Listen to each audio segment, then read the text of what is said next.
seconds and counting. 25 seconds and counting. We are still go. 20 seconds. Guidance alert. The guidance system now going internal. 15, 14, 13, 12, 11, 10, 9, 8. Ignition sequence start. 5, 4, 3, 2, 1.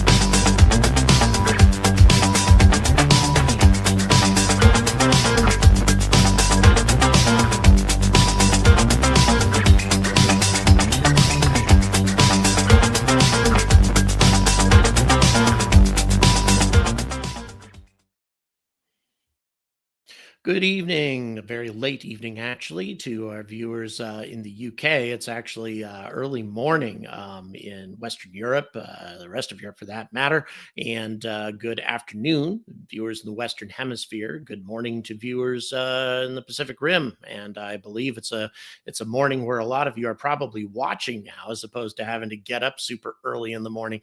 So thanks very much for checking into the Angry Astronaut, and we are here to cover Flight 8 of Starship. Before we get going any further, where is everybody checking in from? Hello, Houston. Hello, Mike. And let's see, who else do we have checking in today?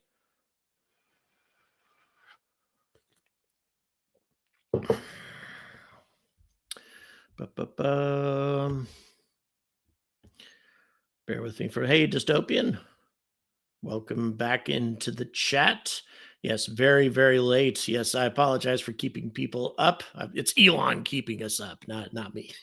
Hello, Hungary. Hello, Hong Kong. Oh, nice to see you again, Joe Pilot. It's been a little while. It's my Canadian pilot friend lives in Hong Kong. Hello, Nottinghamshire and Clifton, Ireland. Hello, Damien again. Hello, Four Marks. John, thanks very much. Really, really appreciate it. Hey, Boston and Roswell. Hello, Anton Nim. And who else we got? Indianapolis and Hailing Island, Florida and New Jersey, Louisiana, East London. Hello, East London. Poland, Hailing Island. We got UK, Southern Pines, Northern Carolina on the shorts side. We have vertical as well as horizontal live streams here on the Angry Astronaut now. Got a lot of new viewers coming to the channel as a result of doing that. So welcome to all the new folks. Hello, South Africa on the YouTube Shorts side. Hello, Maine and Philadelphia, Los Angeles, Long Island, Puerto Rico, and Belfast, Northern Ireland. Thanks very much for checking in. Hello, Robert. Thank you for being such a long-time supporter of this channel, and thanks so much for the super chat. In Indianapolis again, and Japan. Hey, thanks for checking in, Japan. Don't have a lot of viewers in Japan, and I'd love for that to change. Hello, Anton Nim. Thank you so much for your support. As always, really appreciate you backing up this channel as you always have. And yes, indeed, we do have a prop load underway. About 18 minutes ago.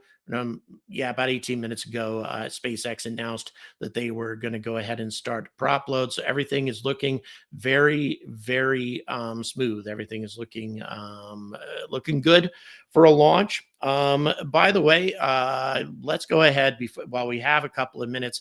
I want to update everybody on the merch contest that's going on right now. And as the producer gets ready to put up some of the images of the merchandise for you folks, we'll let you know how things are going with the current contest. Right now, those of you unfamiliar, I've got a new merch line. And we're going to go ahead and put the link to that merch store here in the chat. And it's been very popular just because Sunline, the company, my new merch company in Texas, these guys are awesome. They're so awesome that SpaceX sells their shirts in Boca Chica at Starbase.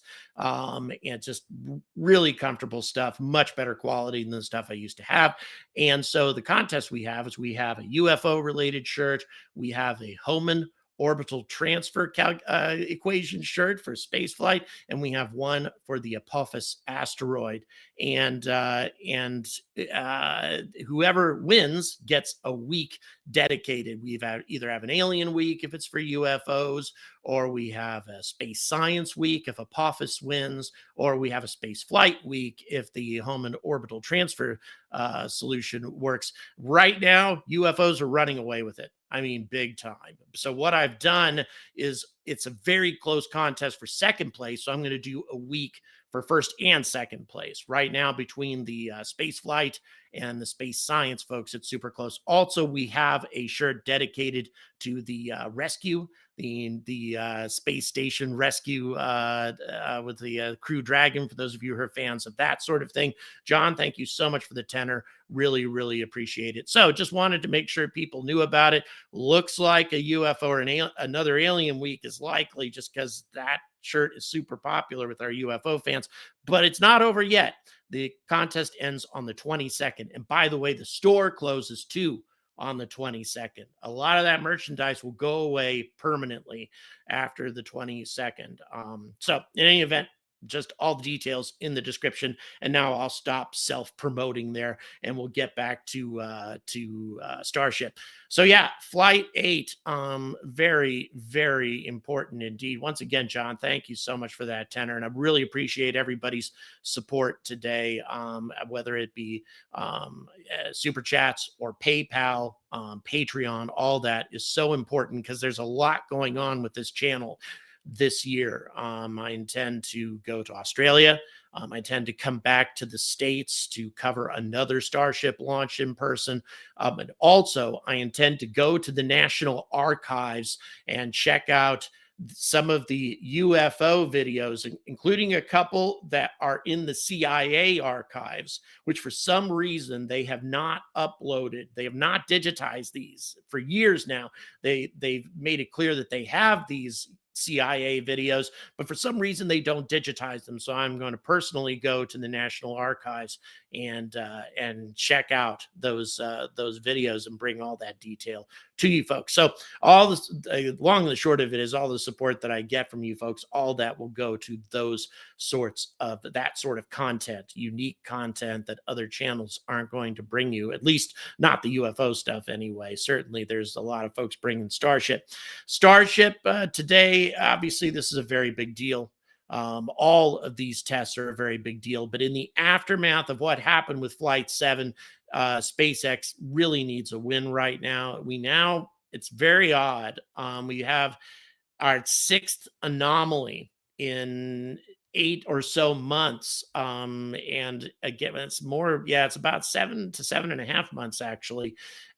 Quite a number of anomalies. We have 2 lower stage anomalies, and then we have all the upper stage anomalies that have happened with Falcon 9. And then obviously we had the anomaly with Starship as well. This is uncharacteristic for SpaceX. They're usually way better than this. Again, these are minor anomalies. They're not a huge deal, but at the same time, it is a little strange. Mr. Charles, thank you so much. I appreciate it. And I'm a big coffee drinker. So yeah, I definitely appreciate your support there.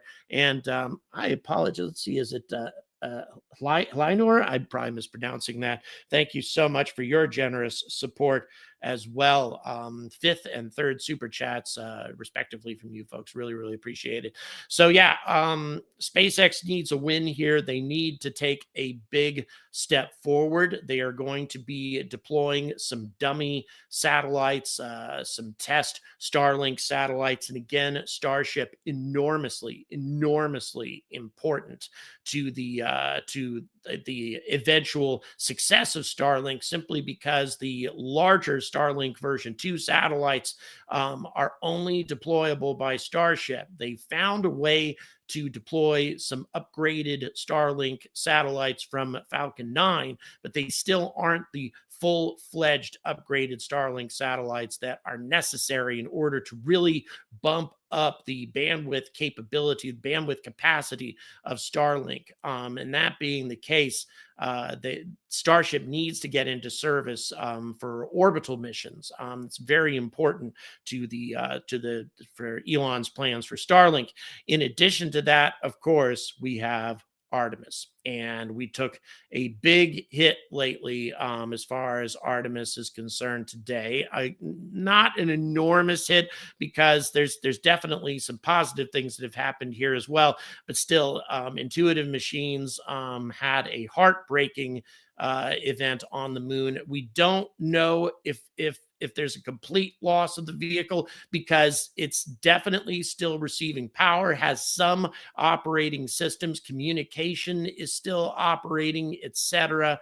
So all of that is still functional. But the problem is, we know that the orientation of the spacecraft is off. The orientation is messed up. And that being the case, it's not receiving the appropriate amount of power from the sun, not getting as much solar power as it absolutely needs. So yeah, Rockin, thank you very much. Once again, appreciate the question about Athena. Not quite dead, but definitely injured, very injured indeed. Joyce, yes, indeed. I like it here in the United Kingdom a lot. Folks here are just really nice, let me tell you. The people here are very considerate to one another, and that includes folks who are not from here. Immigrants come over, and the vast majority of them that I have met, they're every bit as polite and considerate as a British citizen. I think it's like they pick it up, they absorb it, and I'll give you an example of that here in just a little bit. But once again, in terms of Athena is not totally dead, but given its current configuration, lying on its side or leaning or whatever's happened to it, it's not going to be able to deploy its hopper, which was a very important thing, the Intuitive Machines hopper that was capable of wandering as far as 10 kilometers away from the landing site, giving it a huge reconnaissance capability.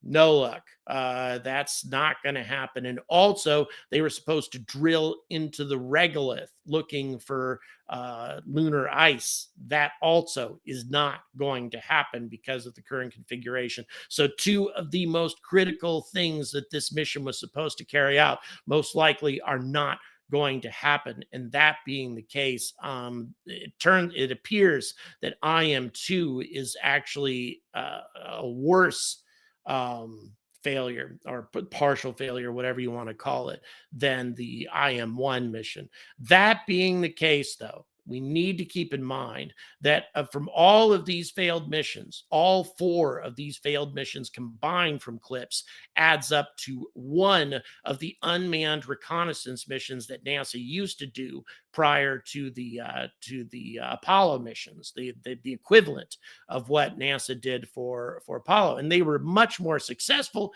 but they were much more expensive.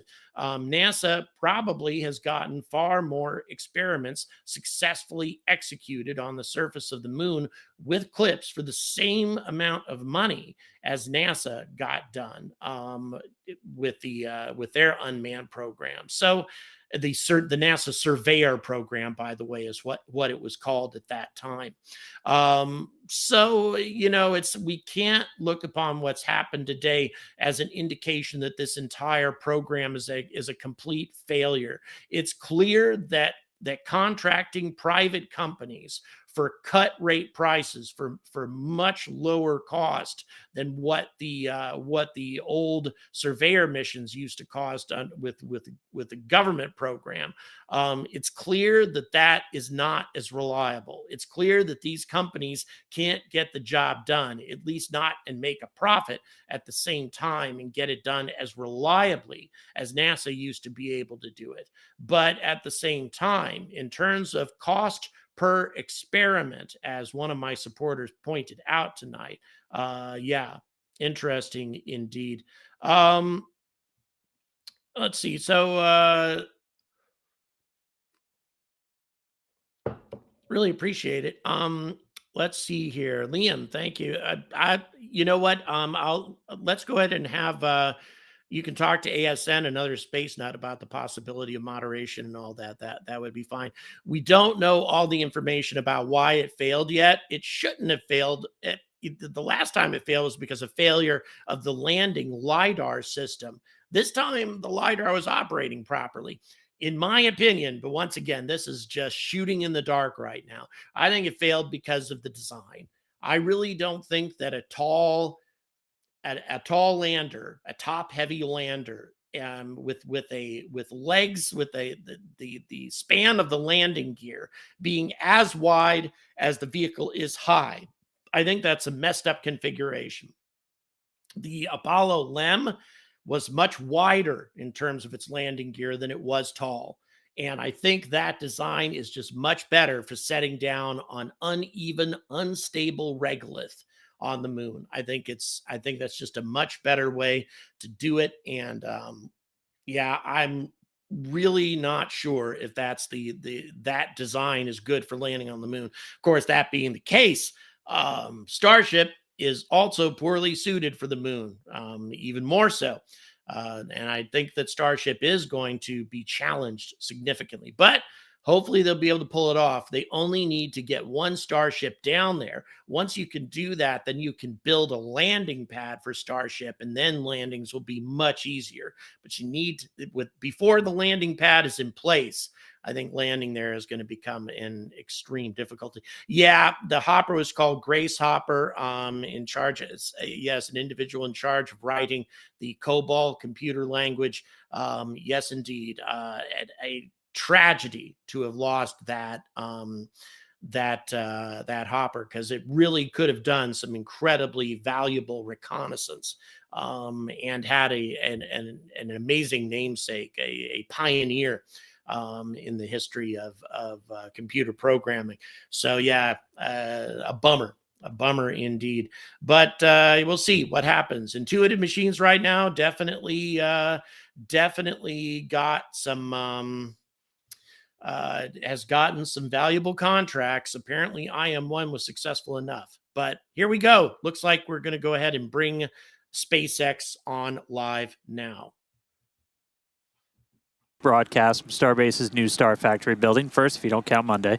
But we are at T-minus 28 minutes, 20 seconds, and counting, down to a liftoff at the open of our window at 5:30 p.m. Central Time today.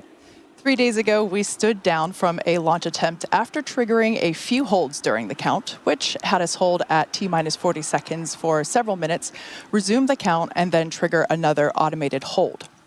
The final item that ended the day was when we encountered lower than acceptable pressure on the ground spin start system for 2 of the outer engines on the Super Heavy booster. All Raptor engines use high pressure gas to start up, and we use gas stored on the ground side to start up the 20 outer engines on Super Heavy. By the time this automated hold appeared and the team started to work through it, we also triggered a hold on the booster LOX levels and had to call it for the day. We were able to trace the spin system issue to just a misconfig on some of the ground hardware, so that had a really straightforward fix. We just took the time, though, to look into some of the other items that resulted in holds throughout the count, including some of our automation was triggering holds on the booster, which we were able to actually clear during that launch attempt by confirming the hardware was healthy, and we had some manual commanding backups. We also looked at some pop-up hardware and software issues on the ship, and just to put us in the best possible spot for a launch today, we destacked Starship, did some repairs inside a ship, and then ran some additional checkouts.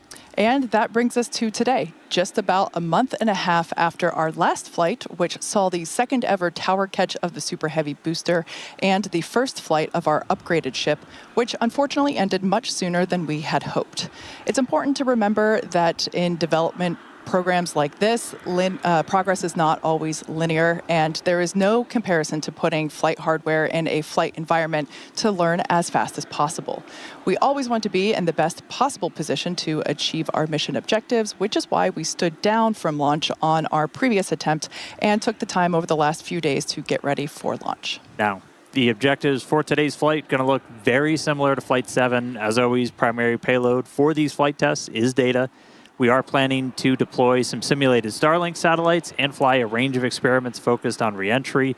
We removed a whole bunch of tiles again from the ship for reentry testing, looking to really stress test it. We'll also be intentionally stressing the flaps during reentry so we can test the limits of ship before we get ready to attempt future ship catches. So there is a lot of new testing happening today, and as always, excitement is guaranteed.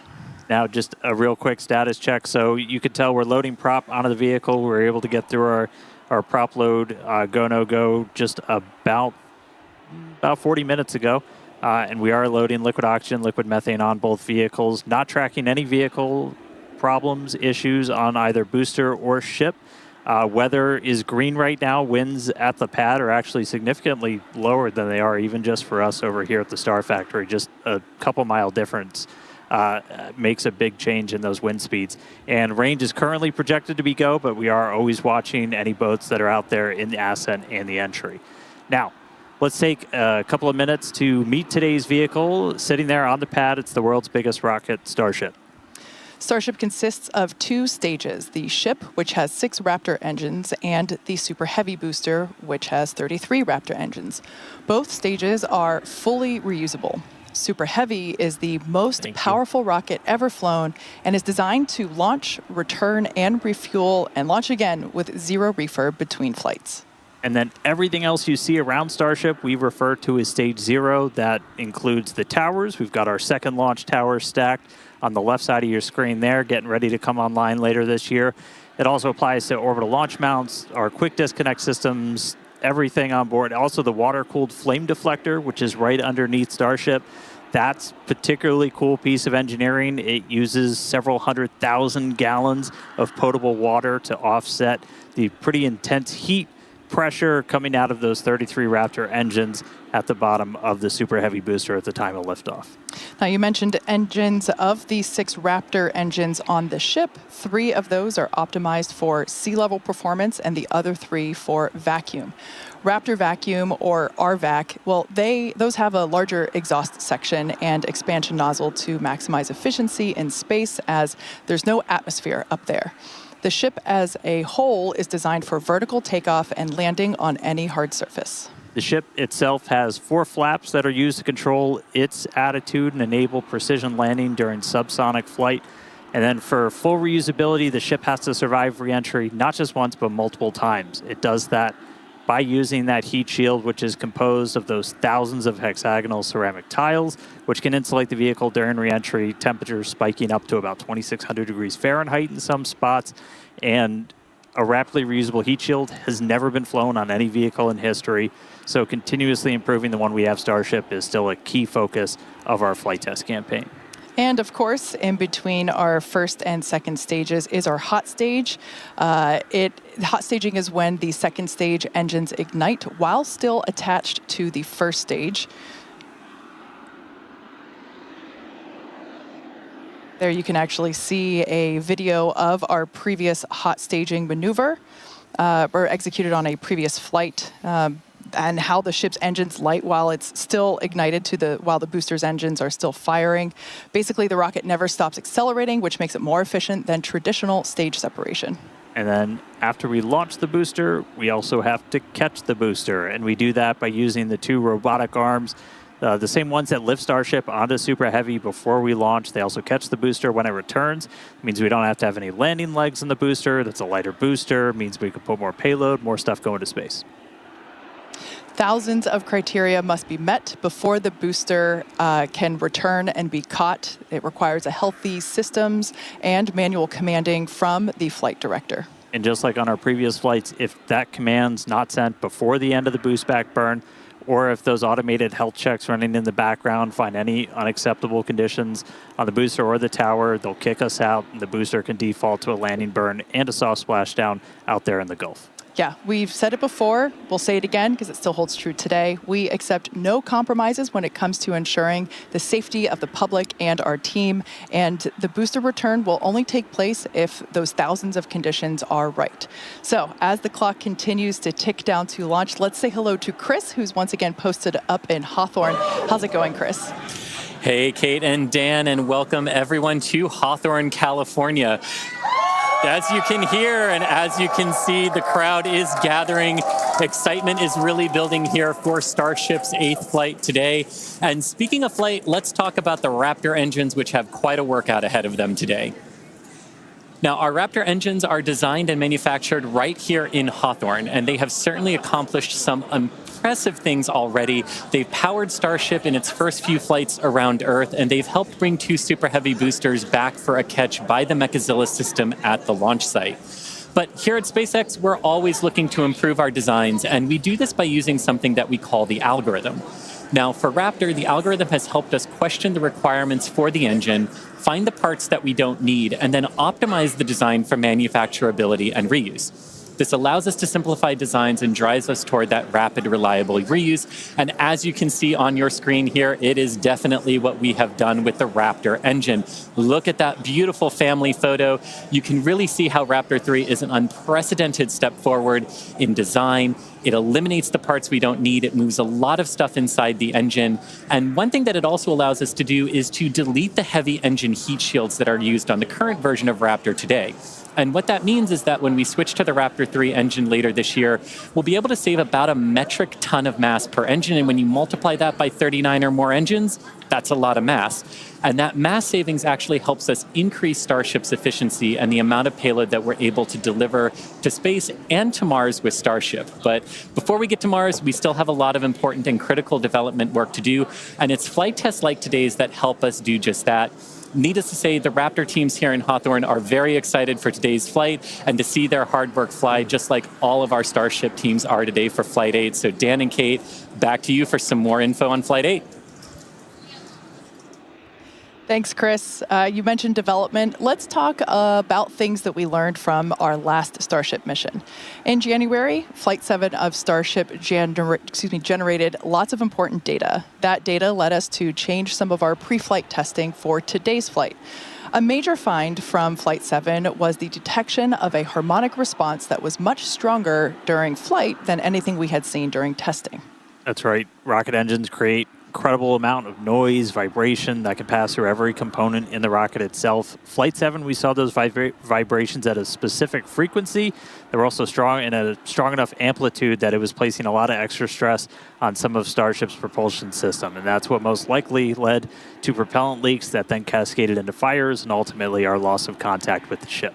As part of our investigation, our team took this flight's ship through a 60-second static fire, which was 10 times longer than any previous static fire.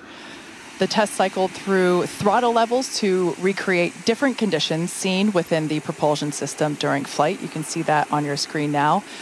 We also tested hardware changes on fuel feed lines to Raptor's vacuum engines. The additional data we got from this test specifically led to some new hardware that's installed in the RVAC fuel feed lines, which are also unique to this upgraded version of ship.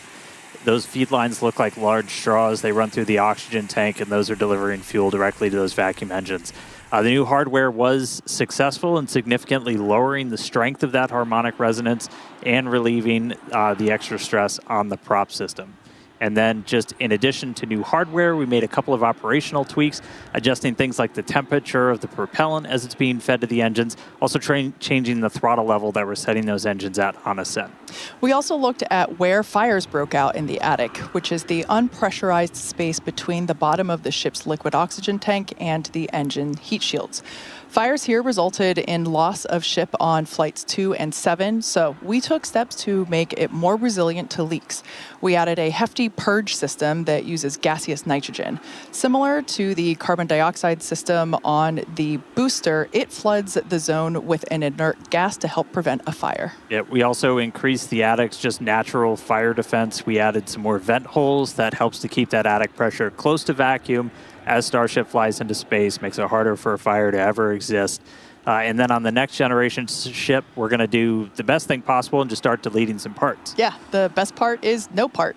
The next generation of ship is going to use Raptor 3 engines, which are going to reduce that attic volume, and they're also going to eliminate most of the joints on the engines themselves that can leak into the space. In the end, these changes represent the core of our test program. We fly hardware in a real-world environment, learn from the data, make updates, and fly again.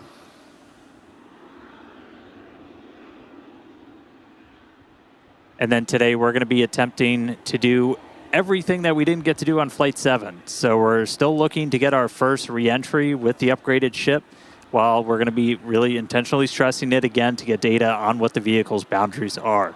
So everything we've got ahead of us, as always, starts with liftoff, and that's Super Heavy igniting those 33 Raptor engines, lifting off from the pad here at Starbase for that initial ascent. Those all 33 will burn for the first roughly 2 minutes before we get into hot staging.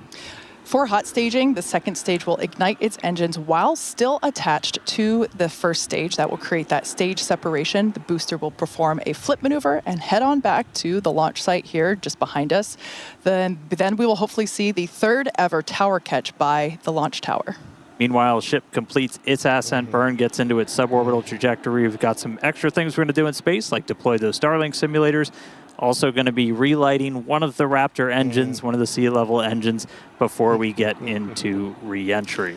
Yeah, that re-entry phase will test multiple experiments, including missing heat shield tiles, metallic tiles, and loading the vehicle's flaps. The ship will then perform a flip maneuver and hopefully achieve a soft water landing as we have seen before. We've got some buoy cams stationed out there to give us great daylight views of that splashdown in the Indian Ocean. Yeah, it's a lot, but again, we're really focused on finding what are the real world limits of Starship. We're doing it in this very remote area to find those limits before we get ready to return ship to the launch site and eventually catch it. And a lot of the upgrades we made to get to this version of ship are going to enable that. Yeah, man, that's going to be exciting to see ship catch. It's going to be wild. Now, Ship 7 premiered a huge block of upgrades to add more capability to Starship, and we've carried them through to test on Flight 8 today. First, the forward flaps got a redesign. They have shrunk and shifted away from the ship's belly or the heat shield. You can see that on your screen there. This new position will reduce their exposure to heating during re-entry. We've also extended the length of Starship, and we've done this by 2 meters. This additional height gives us about 25% more propellant volume, which will aid in future longer duration missions. We also implemented propulsion upgrades, such as new fuel feed line system for the Raptor vacuum engines, as well as vacuum jacketing of feed lines and an improved propulsion avionics module. And you've heard us talk, a lot of the experiments we're running today are focused on re-entry. We're intentionally removing a whole bunch of tiles all over Starship itself in this missing tile test. They're removed in critical areas this time, including over those propellant tanks, around some of the flaps, as we're really looking to use this flight to push Starship's capabilities. If we're not resilient to a missing tile and the backup ablative underneath, we need to know that. We also test a couple of different tiles on Starship, some metallic ones, one of which has some active cooling built into it. Avionics also underwent a complete redesign with 4 upgraded Starlink terminals. You can see the location there popping up on your screen.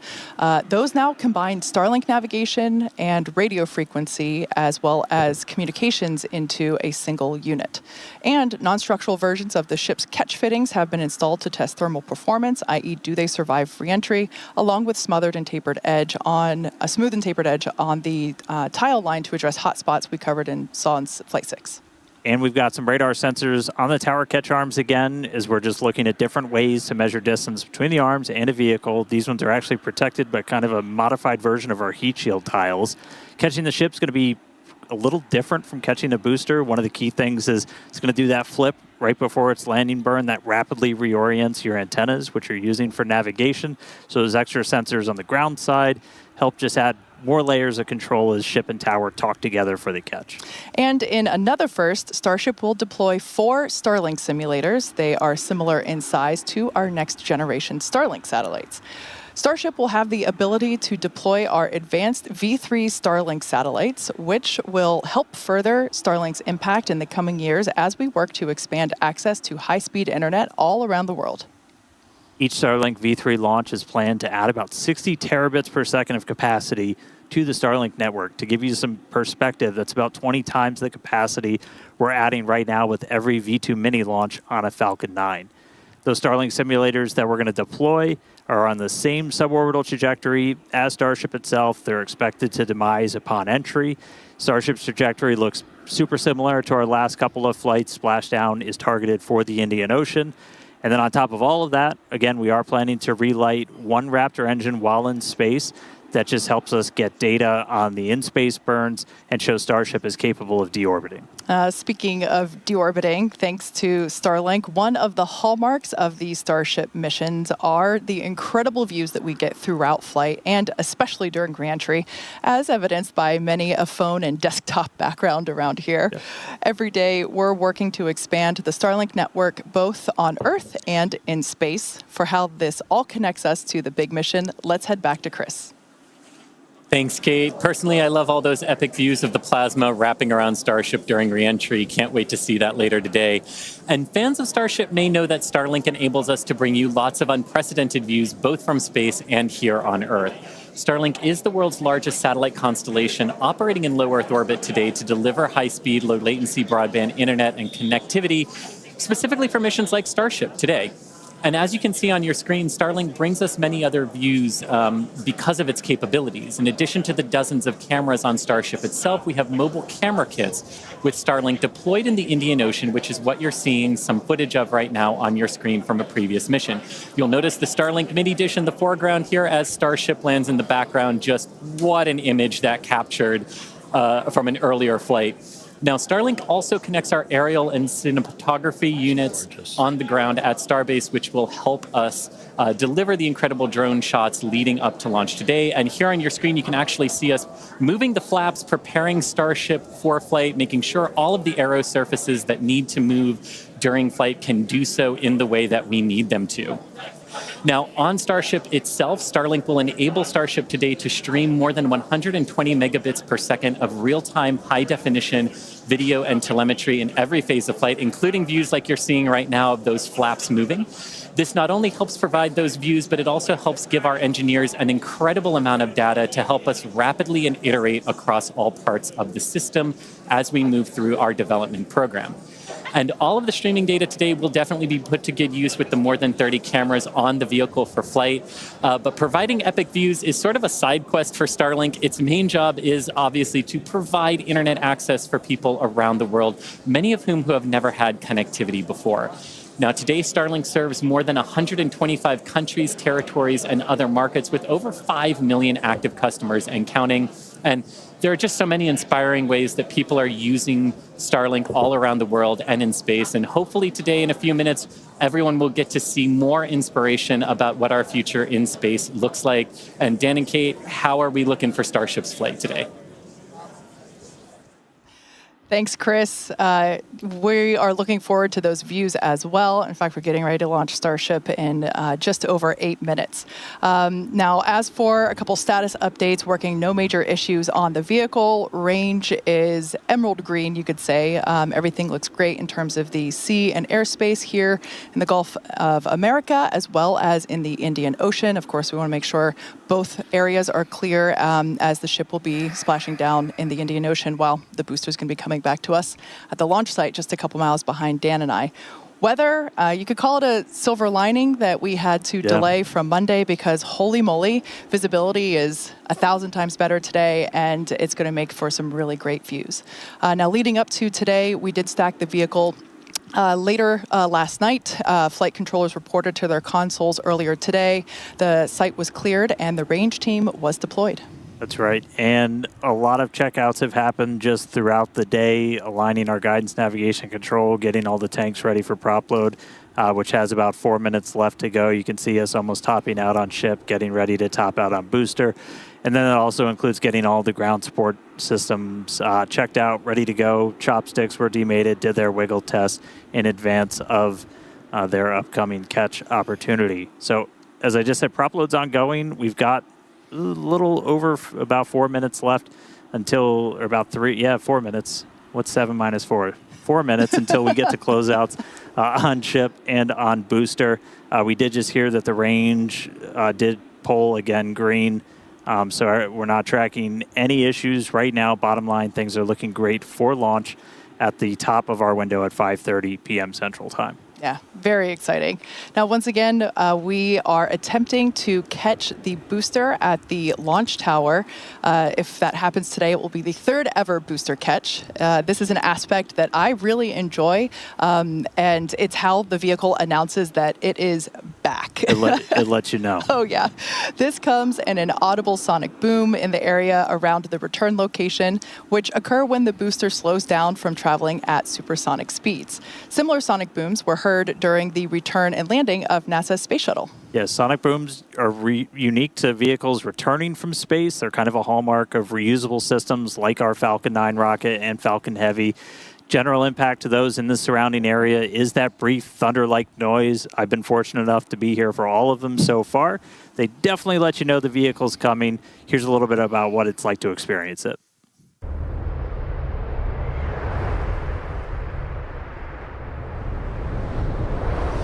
Sonic boom.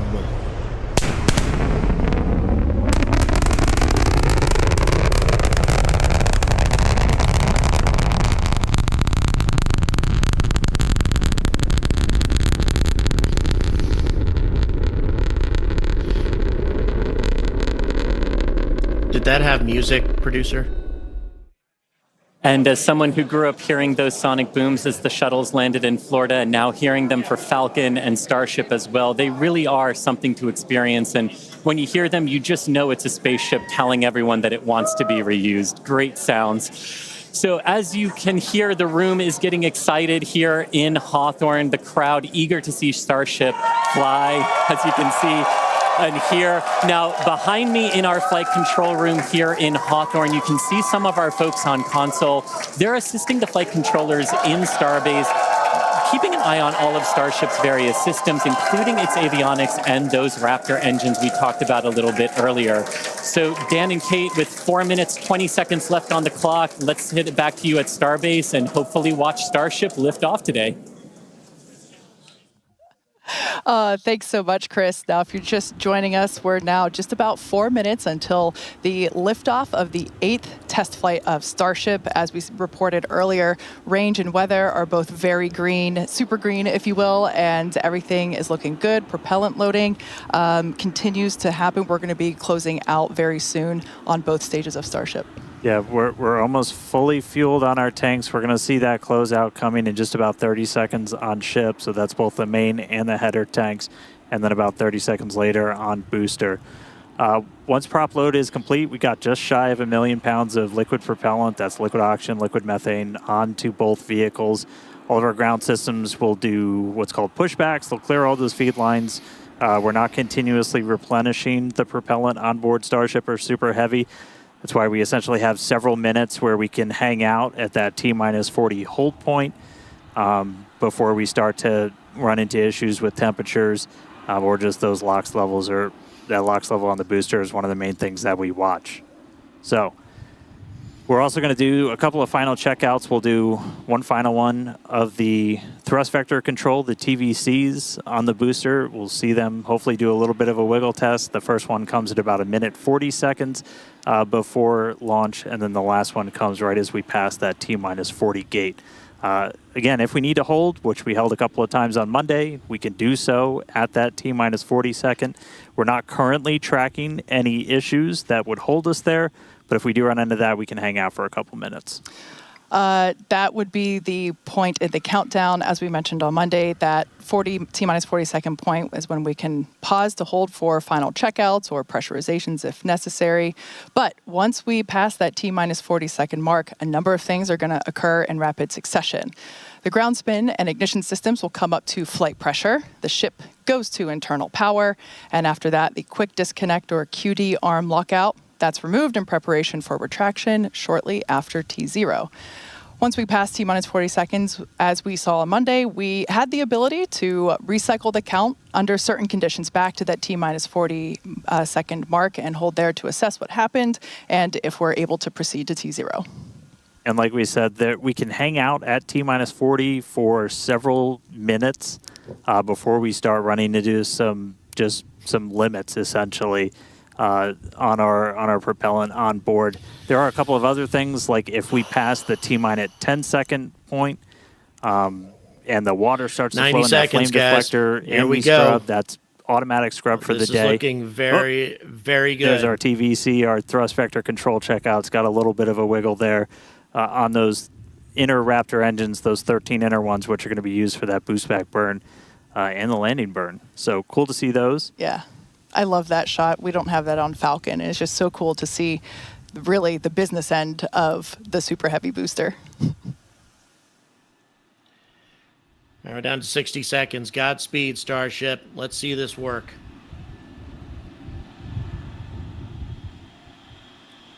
Need a big win today.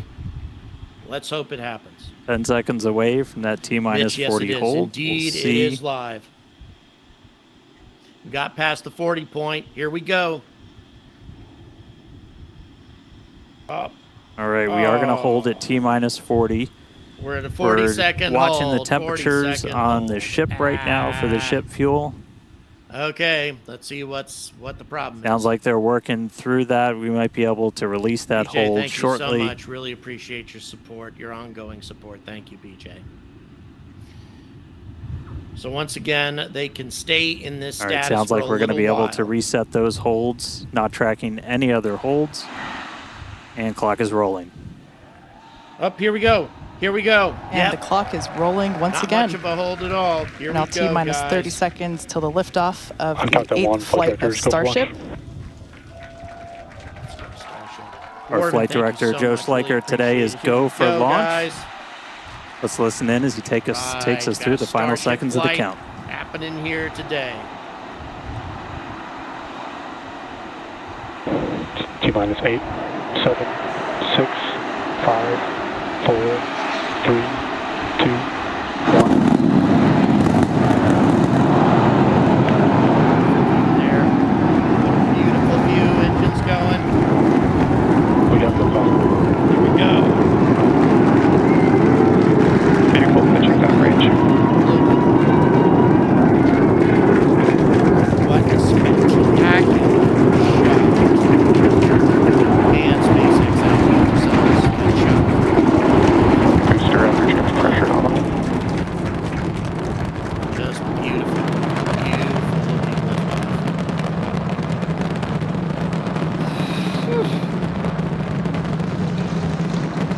Stunning. All right, we're a All little over engines 40 running seconds. A fine, little over everything 40 looking seconds into the flight. We are Booster seeing shift will be on its 33 power out of telemetry nominal. 33 Raptor engines ignited.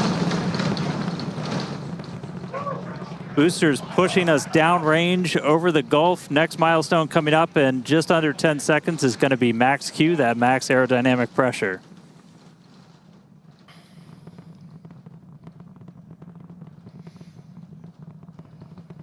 Max Q. Real.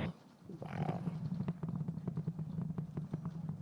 All right, so we're through max Q. That's the heaviest stresses it's kind of seeing on the way up. Wow, that was pretty incredible. I'm still recovering. That was amazing.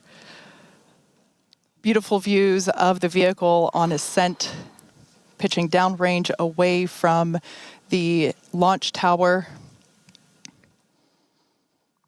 Next thing coming up Just is hot spectacular. staging. So we're going to look for 6 engines to ignite All right, so on here ship comes the hot while we're stage still attached to separation. the top of the booster.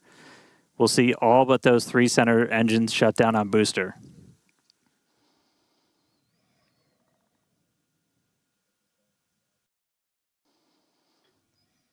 We're hearing the initial call that we are go for booster catch back here at the launch tower. All right. It's looking like a booster catch is going to happen, guys.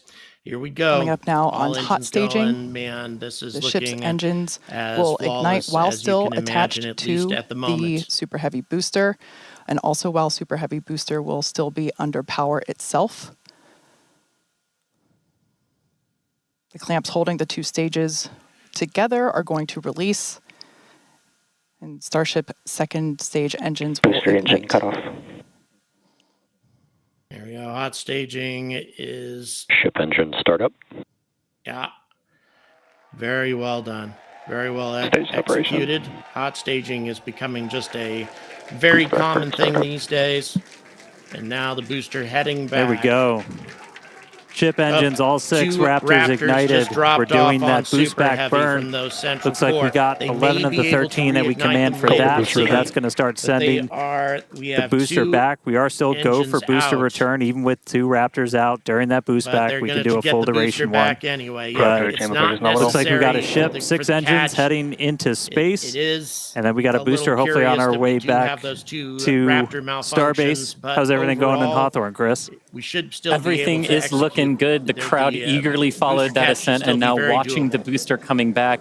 So as you can see on the left-hand side of your screen here, that is Ship All 6 continuing, and engines that's a working on great the view of orbiter, Ship by the way. continuing on its All way 6 to space. engines They're working looking, just that's fine on inside the camera, orbiter. inside the aft skirt, looking at the Raptor vacuum and the sea level engines. The sea level ones there in the center of your screen under our T-plus clock. You can see our boost back burn. We're down to 3 engines on the boost back burn. And you can see Ship on the right-hand side of that telemetry with 6 engines lit, continuing its ascent to orbit, already over 100 kilometers in altitude. The booster 87 kilometers in altitude and continuing its trek right now back to the landing site and catch site. There's Let's see if they and can. we just heard a good call out for boost back shutdown. The next thing we should see on our screen is the separation of the hot stage from the Super Heavy booster. We jettisoned that because we do not need it for the landing, but on future iterations of the Super Heavy, that hot stage ring will be incorporated into the booster and we will get it back. But for today, you can see it on the right-hand side of your screen there, just separating off of from the right-hand side of the booster. You can also see the booster doing its liquid oxygen dump there, which is exactly what we would expect for it to do as the booster gets itself configured for the landing here. Now, meanwhile, Starship will continue to coast after it reaches orbit for about 40 minutes or so up to an altitude of 214 kilometers, but it's still got a ways to go there, currently accelerating past 7,500 kilometers per hour there in velocity. And just look at those great views of the booster coming back. The Gulf coastline there just looks absolutely gorgeous. Starship is on a nominal trajectory. And there we hear nominal trajectories all around. And Dan and Kate, we're at 5 minutes, 15 seconds here into the flight. Everything looking good for the Super Heavy and for Starship today. What's it like there at Starbase as we get ready to catch? It was incredible, Chris, to be able to see the mock diamonds with my own eyes. That was amazing. We are standing by for return of booster back to the launch tower. We have heard that we are go for the catch of the booster. Yeah, this coming from one of our long-range tracking cameras, we're able to see the hot stage separate and fly away. So coming up in just about 30 seconds, we're going to look for the landing burn. We're going to command those 13 inner and middle ring engines to turn on. 13 initially, they bleed off all of that velocity as we're slowing down from supersonic speeds, eventually moding down to only 3 engines for that precision flight into the tower. Right now, booster using its 4 hypersonic grid fins to help guide itself through this atmospheric entry back for its precision landing at the launch site. Yep, here we go. Once again, we're going to ignite first the center 13 engines. All right, that engines going. Everything except one engine appears to be functioning. This is going to come down to 3 engines as the booster slows down for its landing. So only one engine is inactive again. And we just heard the sonic boom. Here we go. It's looking good. It's looking good. What an incredible sight to see the Super Heavy booster gliding down into the chopstick arms once again.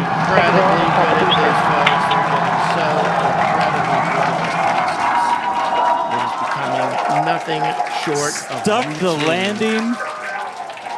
We, of course, will see what the status of the booster is as it sits there, whether or not we might have any kind of fires or anything. But right now, we saw 12 out of 13 light for that landing burn. Booster still able to make its way with that final precision burn on the 3 engines in for the tower catch. So booster caught. It doesn't look like we have any problems. Meanwhile, keeping an eye on Ship. Still got 6 Raptors burning. Those are going to continue. It's looking pretty good. For about another minute. And it's in pretty good shape. Just an amazing accomplishment. Again, 3 booster recoveries becoming so routine here. So routine.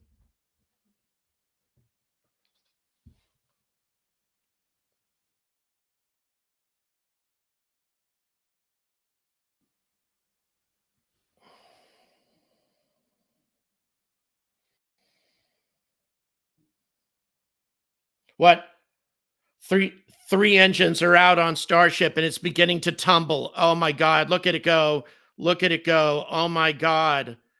And we yeah, almost definitely have lost the orbiter now. Off nominal. Oh my God. Oh my God. We're down to 2 engines. Look at it tumble. I mean, this is a spectacular view, but a spectacular view of something that isn't good. They need to blow this thing up. They need to detonate right now because this thing is completely out of control. You disagree? Okay, tell me, Darth. Okay, we want to shut down thrust. Yeah, get the engine shut off. Right, not necessarily detonate the flight termination. Oh my God.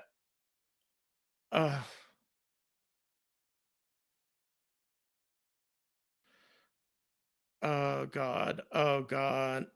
How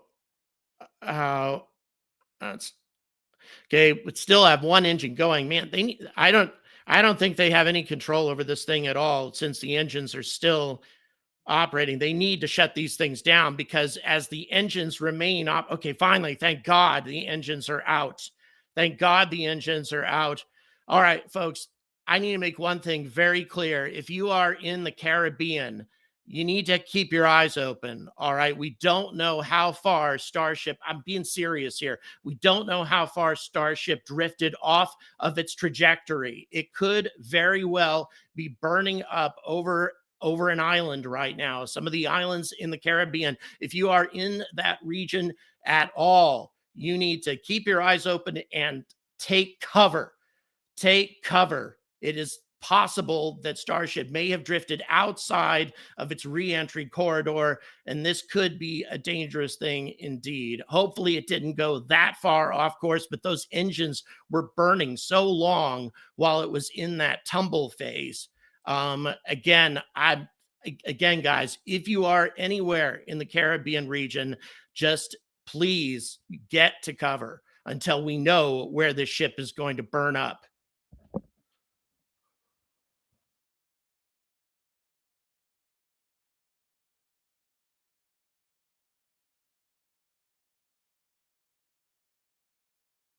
Right.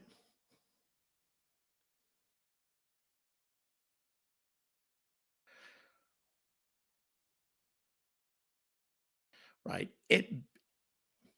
The re-entry now, I'm in consultation with a member of my team who actually does lots of missile work and such. Has a lot of experience with these sorts of things. So we've got some good news. Even though the engines were burning for a considerable amount of time during the tumble, it hopefully the rocket doesn't look like it's going to drift that far out of the re-entry corridor. Also, the rocket was flying for a considerable amount of time before it was lost. That being the case, it's very likely that the burnup will take place over the Atlantic and not over any inhabited areas. Again, though, we don't want to be taking any chances here. If you live anywhere in this region, you absolutely need to be safe rather than sorry, and take cover until we know where this reentry is going to be taking place. Again, I don't, it's odds are everybody's going to be fine, but at the same time, it's better to be safe rather than sorry. Ugh. Yes. Well, for now, there was something that was brought up in regards to aircraft and civilian flights in the region. The FAA made some good preparations for this flight. They cleared a much larger re-entry corridor of civilian traffic for the launch than they did the last time. Civilian traffic is being kept well away from the re-entry corridor, much further away than it was the last time. So that being the case, I think that air traffic should be all right, although it's likely that they're going to be still diverted and such. There's probably still going to be disruption to air traffic, but probably no danger. Probably no danger. So I'll tell you, this is grim. We don't know why the booster was lost, but this is the second consecutive Block 2 booster that has been lost from Starship, and I'll tell you, anybody who's been watching my channel for a while, you know that I don't speak unconditionally positively about SpaceX at all, nor am I constantly critical or anything like that. But this is this is a nasty blow. This is a nasty blow to this program, and there's no other way to put it. The good news is that the booster got caught again. We don't want to lose sight of that.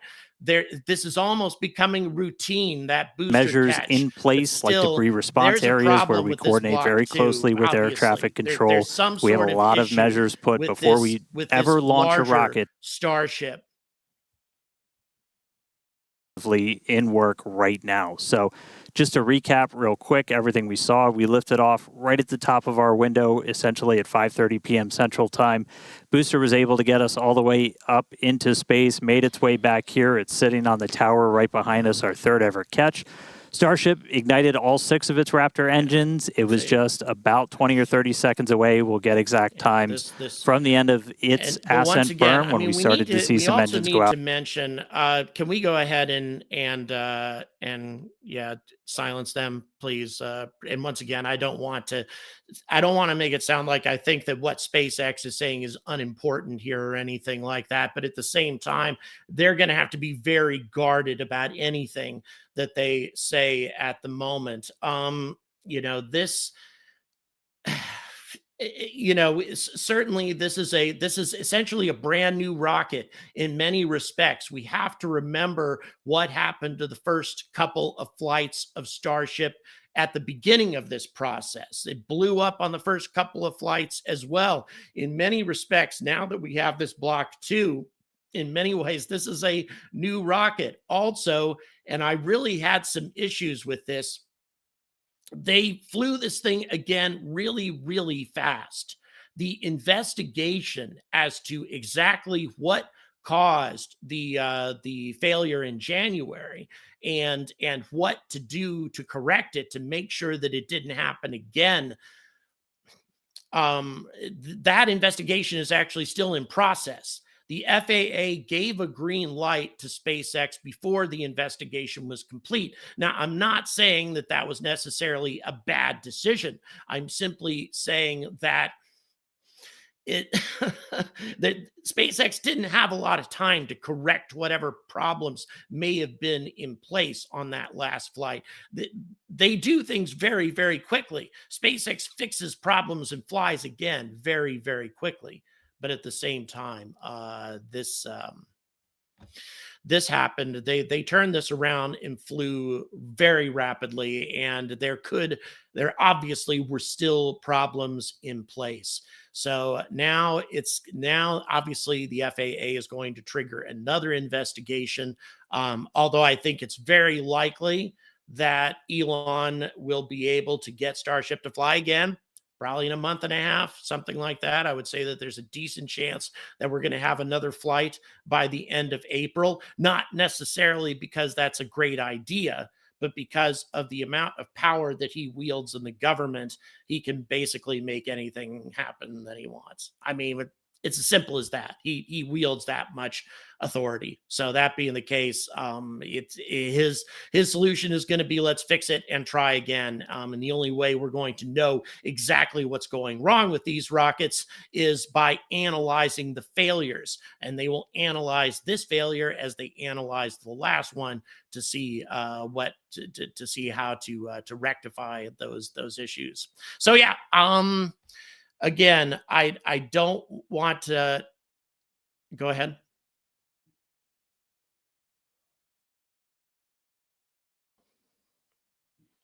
Right. Just to be clear, at this point, the debris most probably is already in the ocean wherever it was supposed to go. And I would say there's a very decent chance that we are going to be getting footage from the ground, depending again on how far out into the Atlantic Starship was. So at this point, if you are in the Caribbean, it's probably safe to emerge. But at the same time, yeah, not pleasant. This is definitely not what SpaceX needed right now, and clearly they have things to rectify with this Block 2, because that's clearly where the issue is. The booster is working beautifully, even though it had a couple of minor engine failures. Overall, the booster went so well, and it's getting routine. I mean, it's close to okay. We're already starting to get footage. Can you any chance you can get some of that, producer? All right. Give us a couple of minutes, folks. Don't go anywhere. Give us a couple of minutes. We are getting footage from the Caribbean of the re-entering Starship. We're going to try to bring that footage to you right now. But yeah, obviously people were very aware in the Caribbean. There were observers who were very aware that this might happen again. And so we had a lot of people probably out with their cell phone cameras ready to watch, ready to capture this happening. And we will see how this goes. Once again, guys. Okay, go ahead. Let's have a look. We got the footage right now, folks. We have it right now. Yep. Oh my God, look at that. Holy God, that's Florida?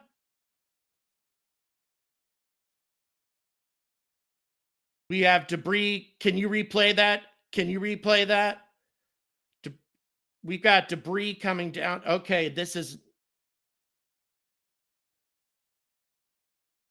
Okay, just so you know, this debris is not actually coming down on the buildings, okay, folks? It's a long ways off in the distance. Most probably, we are not having any debris impacting any sort of civilian property. But at the same time, this did not get as far as we had hoped.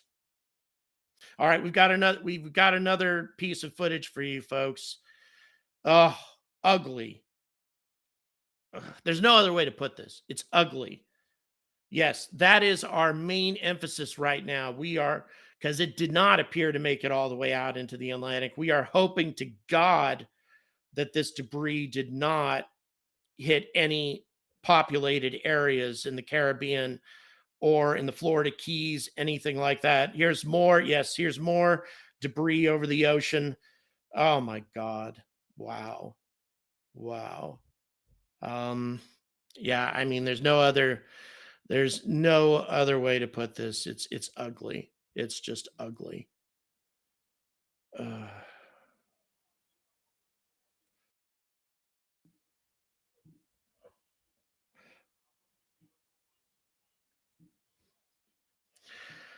Thank you so much, Pebmets. Thank you for your support. Today's anomaly is showing why we can't abandon SLS at this time. Honestly, Flight 8 should have been showing progress. I know it's still a prototype. It doesn't appear that they made any significant gains. Yeah, Peb, as well.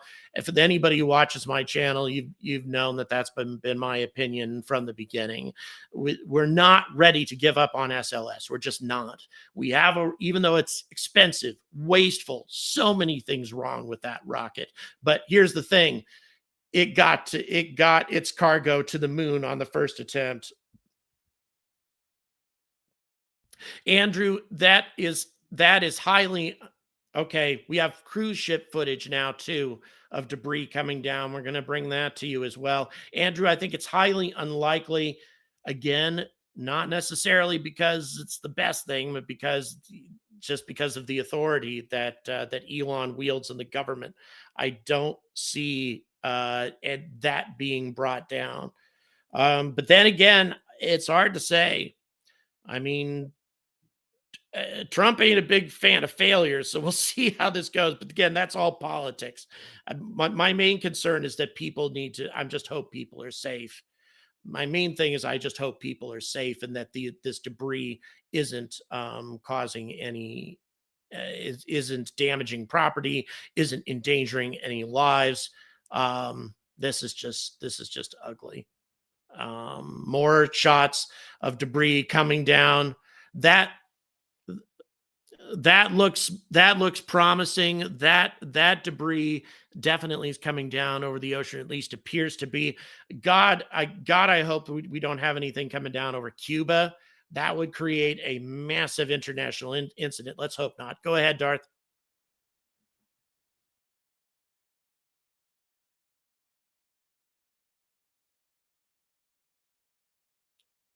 Okay.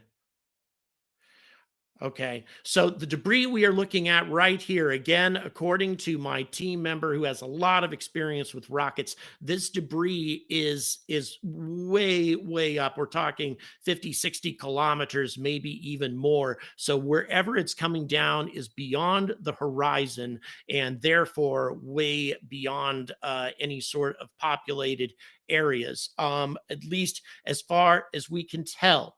Again, we are, fingers crossed, really hoping that that everybody's safe in this situation. Okay, we got another one coming in. All right, the Dominican Republic has captured some footage as well. Ugh, if the Dominican Republic is seeing this stuff, that indicates a burnup over the Caribbean. That's a burnup over the Caribbean. All right, I can't see it actually, ASN, over Discord. I'll wait for it to come up on the other foot. Oh my God, look at that! Now I can see it. BJ, thank you so much. My God, Bones, what have I done? Oh my God, from the Star Trek 3. Yeah, I tell you, let's hope that that's all we can look at this from is a Star Trek 3. Memories that the recollection of that movie rather than anything too grim. But yes, so we remember that. Johnny, thank you so much for your support. Flight 7, Flight 8 went kaput almost at the same speed and altitude. Likely going to be close to Turks and Caicos again. Yeah, that is very possible. Yeah, boy, that is some spectacular footage.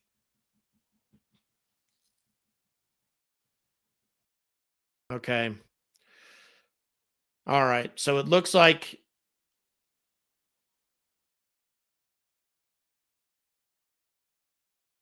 okay, so Turks and Caicos has it as well. All right. So we have another video feed. I'll tell you, there were so many people out there with cell phone cameras. I mean, that's sad, to be honest. It's sad that so many people were ready for this to happen. It's as if they were expecting it. Here's Turks and Caicos footage. Turks and Caicos footage right now. Wow. My God. Very, very ugly. Ugh. I know I keep saying the same things here. BJ, thank you so much. Hopefully no Klingons on the Starship for this flight. Yes. Wow. That reentry. Jeez.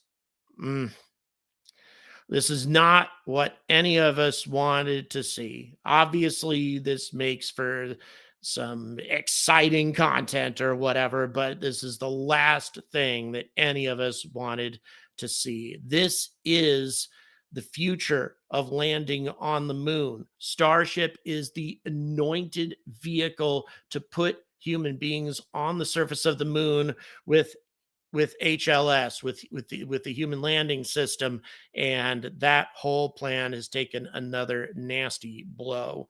And it could be that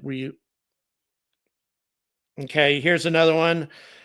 We've got even more. I'll tell you, there are so many civilian cameras in this region who are just poised to watch for this. And I'll tell you, they are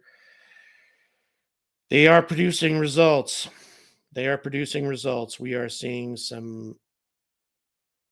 Looks like this latest footage may be from the Bahamas. Again, wow, just And again, the payload on Anton was just a couple of dummy satellites, nothing all that significant on it in terms of payload, nothing valuable. Say a couple dummy satellites that had cameras on board to theoretically give us a look at Starship in orbit, and sadly, that's not what we ended up seeing.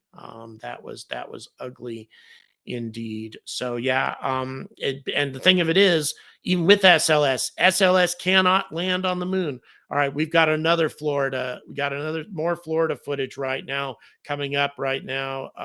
Jeez. So I'll tell you, this stuff is getting posted everywhere. Again, just people anticipating that this might happen, and sadly, they were right. As I say, we just hoping, praying that there's nobody in harm's way. That's our main concern, is that there's nobody in harm's way, that there are no aircraft that drifted into this region. Again, to emphasize, the FAA cleared a much larger re-entry corridor than they did for the last flight. That being the case, then it's very unlikely that any planes are in danger. All right, so there we are. That's what we saw, and yeah, that's up. We got one more to bring you apparently, so we'll go ahead and show that to you. Yeah, it's the nature of the instantaneous. Yep, we got it. Boy, another just spectacular and sad footage that we're seeing right now. Again, we're talking about a vehicle every bit as big as the space shuttle, as much mass and debris. It's just as serious when this thing burns up in the atmosphere as when the shuttle burned up in the past. Fortunately, once again, not traveling over over inhabited areas in the same way as the shuttle did, as Columbia did when it burned up, and obviously nobody on board. But still, again, you can't have this stuff happen and for there to be no danger, especially once again with all that tumbling and that sort of thing, with the engines burning as it was tumbling, etc.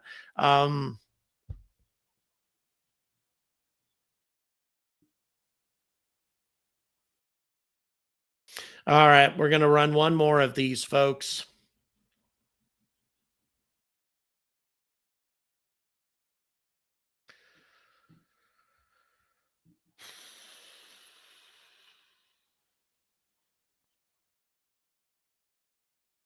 All right, what and who is that again?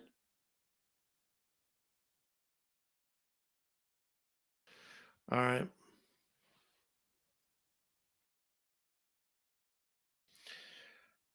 Wow. So we got apparently about 3.5 minutes of re-entry footage here. Wow, what a spectacular view. Not a good view, but a spectacular one. Mm.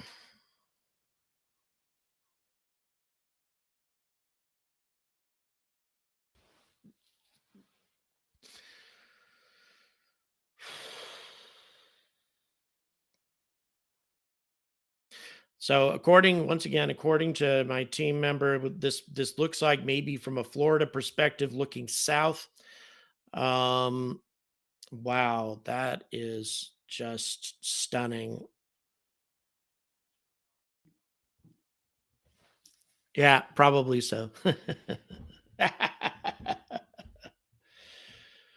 Yeah. So anyway, yeah, not at all what anybody wanted. So let's just all we can do is just hope that nobody is going to be that. It's just all we can do is hope that nobody's in danger. It's as simple as that. It's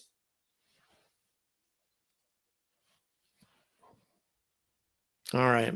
Again, according to my team member, my consultant here, who's talking in my ear at the moment, again, a guy who has a lot of experience with missiles and such, says that it appears from this footage that the central core may have actually survived. What we're looking at here is a central core burning up. And if that's the case, that means that the flight termination charges did not detonate. Once again, we can't say for certain. That is this is speculation, but that's kind of what it looks like, perhaps. I remember seeing footage similar to this with a burn up of a missile in the early 1960s. I saw it. I have some footage in my archive that looks very much like this. Wow, just look at that. Wow. I'm just not sure. So yeah, they may not have been able to have detonated those flight termination charges. If they didn't, that's an even bigger problem. Pebmets, thank you so much for the super chat. If there's an interruption with air traffic as well with 7 FAA, we'll have to slow the Starship program down, maybe slow and steady. Yes, but it's hard to say. I mean, once again, I would say definitely if this were a year ago, I would say definitely the FAA would do that. These days, I don't know what the FAA has the power to do, if they have any power at all. It's really hard to say. Things are very things are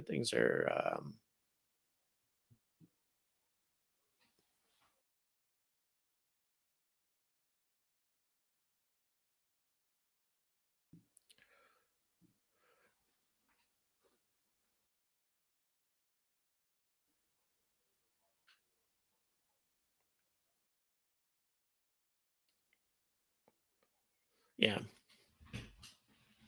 So in any event, guys, there's believe me, we've seen lots and lots of opinions stream across the chat here. You have moments like this, and it creates a lot of dramatic responses and a lot of emotion on the part of people. We can. But I mean, again, here's my perspective, and then we're going to go ahead and close at this point.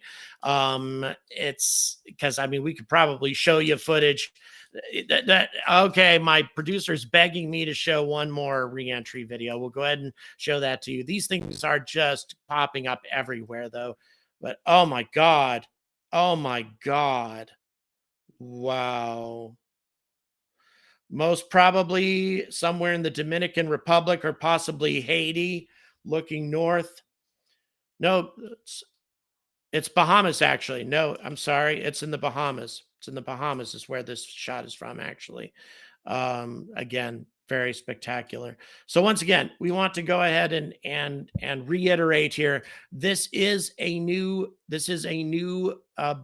Block 2 upper stage is a new rocket in many respects. Remember that we lost the first 2 flights completely, and we're introducing an entirely new rocket in many ways. So, but all that having been said, this is still, there's no way to sugarcoat this. I'm sorry. There just isn't.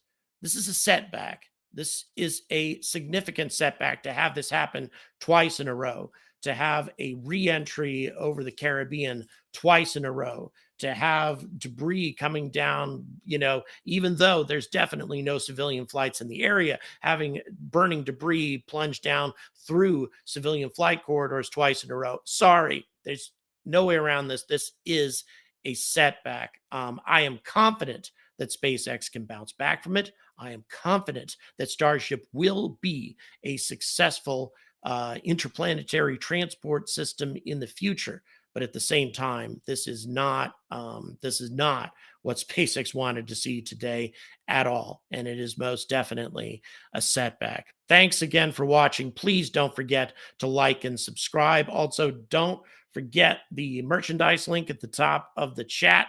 We'll see whether or not we can catch the UFO fans, or if not, second place will also get a week dedicated to either space flight or space science, depending on whether or not the Apophis shirts sell the most, or if the Hohmann orbital transfer equation is sure to sell the most. By the way, these things have been selling very well, guys. So thank you so much for that. Really, thanks for all of your support. Really appreciate everybody who's watching right now. I'll keep you up to date on the investigation of all this and how we move forward. So until then, stay angry about space.